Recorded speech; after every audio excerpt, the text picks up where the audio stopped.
વિદ્યાર્થી મિત્રો, અમારી યુટ્યુબ ચેનલ ટીચિંગ મે સેલ્જીમાં આપનું હાર્દિક સ્વાગત છે.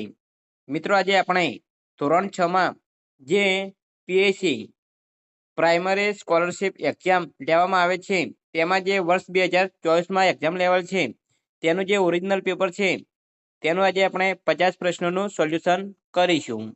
જો મિત્રો તમે પૂરેપૂરો વિડીયો જોશો તો તમને ખ્યાલ આવશે કે પેપરમાં ભાષાના કેવા પ્રશ્નો પૂછાઈ શકે છે. જો મિત્રો તમે ચેનલમાં નવા હો, હજુ સુધી ચેનલને સબસ્ક્રાઇબ ના કરી હોય તો ચેનલને સબસ્ક્રાઇબ કરવા વિનંતી, જેથી તમને જે નવી નવી અપડેટો આવે છે તે અપડેટો મળતી રહે. મિત્રો, હવે વધુ સમય ન લેતા આપણે પેપરનું સોલ્યુશન કરીશું. તેમાં પ્રશ્ન નંબર 1, વાંદરાનું નામ ખાલી જગ્યા હતું. અહીં 4 ઓપ્શન આપેલા છે. તેમાં સાચો જવાબ આવશે ડી, શું. વાંદરાનું નામ શું હતું? 2, સાચી જોડણી કઈ છે? જવાબ આપશે 2, હુપાહુપ. 3, ગુલાબી ઠંડી હતી. વાક્યનો સાચો અર્થ થતો હોય તેવું વાક્ય કયું છે? સાચો જવાબ આપશે છે, ખૂબ વધારે ઠંડી હતી. આ રીતના પ્રશ્નો પૂછાઈ શકે છે પીએસસીની પરીક્ષામાં. ચોથા નંબરે સાચું વાક્ય કયું છે? 4 ઓપ્શન આપેલા છે, એમાં ડી નંબરનું સાચું વાક્ય છે, 4 કાગડા ઉડે છે. 5, આપેલા શબ્દોમાં સાચો શબ્દ કયો છે? જવાબ આપશે 2, ઉધમ. 6, નીચેનામાંથી કોણ પોતાનું ઘર બનાવે છે? જવાબ આવશે છે, કબૂતર. 7, કીડીને કેટલા પગ હોય છે? જવાબ આવશે 2, 6. 8, અમે ધૂળ બનીને ઉડી રહ્યા, સૌની આંખમાં જઈને ખાલી જગ્યા રહ્યા. એ ખાલી જગ્યામાં આવશે સી, ભળી. 9, સાચો વિકલ્પ કયો છે? જવાબ આવશે એ નંબરનો અહીં સાચો વિકલ્પ છે. 10, આપેલા વાક્યોમાં રેખાંકિત શબ્દ સાચો વપરાયો હોય તેવું વાક્ય કયું છે? જવાબ આપશે ડી, પેન્સિલથી લખેલું પૂંછી શકાય છે. આગળ અહીં 11મે, હું ઘરેથી મોડે નીકળી, ખાલી જગ્યા નિશાળે સમયસર પહોંચી. તો ખાલી જગ્યામાં જવાબ આપશે ડી, પણ. હું ઘરેથી મોડે નીકળી પણ નિશાળે સમયસર પહોંચી. 12, અર્થ જુદો પડતો હોય તેવો શબ્દ કયો છે? તો જવાબ આવશે 2, નઠારો. 13, ફોટો પાડો, ગીતાના કવિ કોણ છે? અથવા તો ગીતના કવિ કોણ છે? તો જવાબ આવશે એ, ખોડાભાઈ પટેલ. 14, તિમિરનો વિરુદ્ધાર્થી શબ્દ શું થાય? જવાબ આવશે એ, પ્રકાશ. 15, પાંખોડિયું શબ્દનો અર્થ શું થાય? જવાબ આવશે 2, ઘૂંટણિયો. 16, અર્થ જુદો પડતો હોય તેવો શબ્દ કયો છે? જવાબ આવશે ડી, ચેડ. 17, ખોટી જોડણી કઈ છે? જવાબ આવશે એ, પ્રવીણ. 18, અલગ પડતો શબ્દ કયો છે? જવાબ આવશે સી, જામફળ. હવે બાકીના 3 આપ્યા છે તે શાકભાજી છે અને સી જે જામફળ છે તે ફળ છે, માટે અલગ પડે છે. 19, શબ્દ સમૂહ માટે એક શબ્દની સાચી જોડ ખોટી છે. કઈ જોડ ખોટી આપેલી છે તે આપણે 4માંથી જોવાનું છે. તો અહીં બી નંબરની જે જોડ છે, નવાઈ ઉપજાવે એવો ફાંકડો, તો આ જોડ ખોટી છે. 20, સીમાડો શબ્દનો સાચો અર્થ થતો હોય તેવું વાક્ય કયું છે? જવાબ આપશે 2, મારું ઘર સીમાડે આવેલું છે. મિત્રો, અહીં જો તમને વિડીયો ગમ્યો હોય તો વિડીયોને લાઈક કરી દેજો અને સબસ્ક્રાઈબ કરવાનું બાકી હોય તો ચેનલને સબસ્ક્રાઈબ પણ કરી દેજો. 21, શ્રેય સૌને મદદ કરે છે, ખાલી જગ્યા બધા તેને માન આપે છે. તો ખાલી જગ્યામાં જવાબ આવશે 2, તેથી. 22, આપેલા શબ્દોમાં સર્વનામ શબ્દ કયો છે? તો સર્વનામ એટલે કે જે નામને બદલે વપરાય તે સર્વનામ. તો સાચો જવાબ આવશે ડી, તેઓ. તે સર્વનામ છે. 23, આપેલા શબ્દોમાં કયો શબ્દ વિશેષણ છે? જવાબ આવશે એ ટૂંકી. 24 આપેલા શબ્દોમાં કયો શબ્દ સંજ્ઞા છે? જવાબ આવશે શિલોમ. 25 વાંદરે તો વાંદરું, સિંહણ તો જવાબ આવશે ડે બાળસિંહ. 26 આપેલા વાક્યોમાં કયું વાક્ય ભૂતકાળમાં છે? જવાબ આવશે સે ફરફરતે મૂંછ ઉગી એક. 27 ચટપટે થવી રૂઢિપ્રયોગનો અર્થ શું થાય? જવાબ આવશે બે તાલાવેલી થવી. 28 ધાબા ઉપર પતંગ ચકાવવાની મજા પડે. વાક્યમાં નામયોગી કયો શબ્દ છે? તો જવાબ આવશે ડે મજા.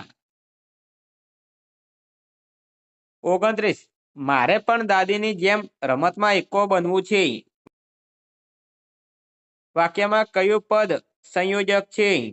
તો જવાબ આવશે બે પણ. 30 વિચાર ઝબકો રૂઢિપ્રયોગનો અર્થ શું થાય? જવાબ આવશે ડે યુક્તિ સૂઝવી. 31 આપેલા શબ્દોમાં કયો શબ્દ સમૂહવાચક સંજ્ઞા નથી? જવાબ આવશે સી ટ્રેન. 32 આ ચોપડે હિનાની નથી તો ખાલી જગ્યા છે. તો ખાલી જગ્યામાં જવાબ આવશે સી કોની. આ ચોપડે હિનાની નથી તો કોની છે? આ રીતે પૂરું વાક્ય બનશે. મિત્રો આ રીતે ગુજરાતી ભાષાના પ્રશ્નો પૂછાતા હોય છે. તમે આ રીતે તૈયારી કરશો તો તમારું જે પીએસસી નું પેપર આવવાનું છે તેમાં પણ તમને ખૂબ જ મદદરૂપ બનશે. આગળ આપણે 33મા નંબરમાં પ્રશ્નમાં જોઈશું તો આપેલા વાક્યોમાં સાચું વાક્ય કયું છે? જવાબ આવશે ડે મહેશે કવિતા ગાઈ. 34 શબ્દ સમૂહ માટે એક શબ્દ આપો. છોકરાને સંભાળવા રાખેલી બાઈ. જવાબ આવશે એ આયા. 35 અર્થની દ્રષ્ટિએ જુદો પડતો શબ્દ કયો છે? તો જવાબ આવશે બે ફોંફા. 36 સસલો અને કાચબા વચ્ચે હોડ લાગી. આ વાક્યમાં કયો શબ્દ યોગ્ય રીતે વપરાયો નથી? તો જવાબ આવશે ડે હોડ. હોડ અહીં સસલા અને કાચબા વચ્ચે હરીફાઈ લાગી. 37 આપેલા વાક્યોમાં કયું વાક્ય વર્તમાન કાળમાં છે? જવાબ આવશે એ કૂદે છે નાજુક ને નમણા હરના. આ વાક્ય વર્તમાન કાળમાં છે.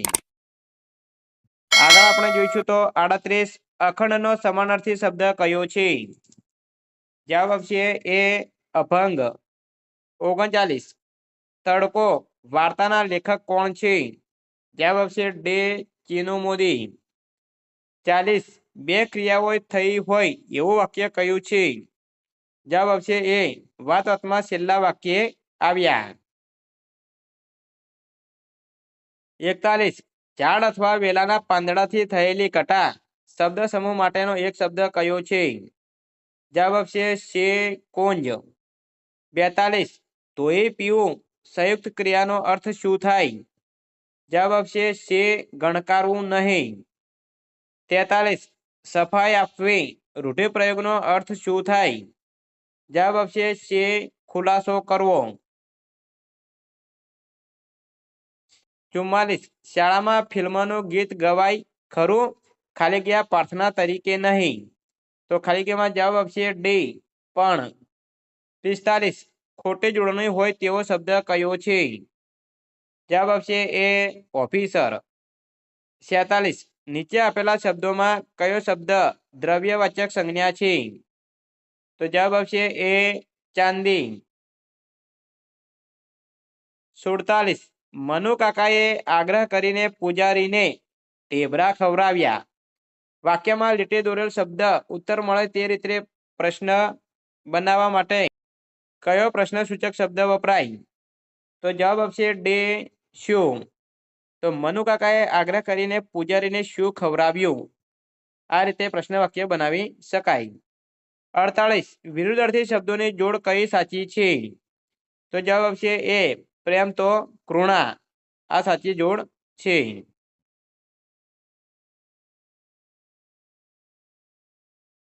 49 જોઈશું તો અશુદ્ધ શબ્દ કયો છે? તો જવાબ આવશે એ કનિષ્ઠ. 50 અર્થ જુદો પડતો હોય તેવો શબ્દ કયો છે? જવાબ આવશે એ મુશ્કેલ. 51 શુદ્ધ શબ્દ કયો છે? જવાબ આવશે ડે તત્વ. 52 મધ્યાહન ભોજન પહેલા શિક્ષકે પૂછ્યું, જમતા પહેલા ખાલી ગયા હાથ સાબુથી ધોએ છે? તો જવાબ આવશે છે કોણ? અહીં પ્રશ્ન વાક્ય પ્રશ્ન પૂછાયો છે. 53 સામયું કરવું એટલે? જવાબ આવશે સી મોટા કે મહત્વના માણસનું વાજતે ગાજતે સ્વાગત કરવું. 54 હાથના કર્યા હૈયે વાગ્યા સાથે નીચેના પૈકી શું લાગુ પડે? જવાબ આવશે એ ખાડો ખોદે તે પડે. 55 ચોરને સજા થઈ ખાલી ગયા એણે ગુનો કર્યો હતો? તો જવાબ આવશે સી કારણ કે. 56 મારા ઘરમાંથી ઘીની સુગંધ આવતી હતી એટલે બિલાડી મારા ઘરમાં આવવા તલ પાપડ હતી. કાટા અક્ષરે લખાયેલું શું સૂચવે છે? અહીં તલ પાપડ. તો એનો સાચો જવાબ આવશે બે ઉત્સુક હતી. 57 તમે એને આટલું બધું વજન ઊંચકવા ન કહો, બિચારાના મોં પર હજુ દૂધ તો સુકાયું નથી. કાટા અક્ષરે લખેલું શું સૂચવે છે? તો હજુ દૂધ તો સુકાયું નથી. એનો અર્થ થશે સી તે હજી નાનો છે. 58 અભિલાષા શબ્દ કયા વાક્યમાં યોગ્ય રીતે વપરાયો છે? જવાબ આવશે ડી સમીરને નાનપણથી જ ડોક્ટર બનવાની અભિલાષા હતી. 59 જુદું પડતું વાક્ય શોધો. જવાબ આવશે ડી તેઓ વિદ્યાર્થી છે. 60 કયા વાક્યમાં તકલાદી શબ્દ સાચી રીતે વપરાયો છે? તો જવાબ આવશે સી આ માપપટ્ટી સાવ તકલાદી છે, વારે ઘડીએ તૂટી જાય છે. વિદ્યાર્થી મિત્રો, હવે વર્ષ 2024ની સાલમાં જે પીએસસીનું પેપર લેવલ છે તેનો 60 પ્રશ્નોનો આપણે સોલ્યુશન કરેલ છે. જો મિત્રો વિડીયો સારો લાગ્યો હોય તો લાઈક કરો, શેર કરો અને સબસ્ક્રાઈબ કરો. તથા વર્ષ 2025ની સાલમાં જે એપ્રિલ મહિનામાં પીએસસીની પરીક્ષા લેવલ છે તેના પેપરનું જે સોલ્યુશન કરેલું છે તેનો વિડીયો ચેનલમાં મૂકેલો છે. તે તમે ના જોયો હોય તો ચેનલમાં જઈ અને જોઈ શકો છો, જે તમને પીએસસીની પરીક્ષા આવે છે તેના માટે ખૂબ જ મદદરૂપ બનશે. Thank you.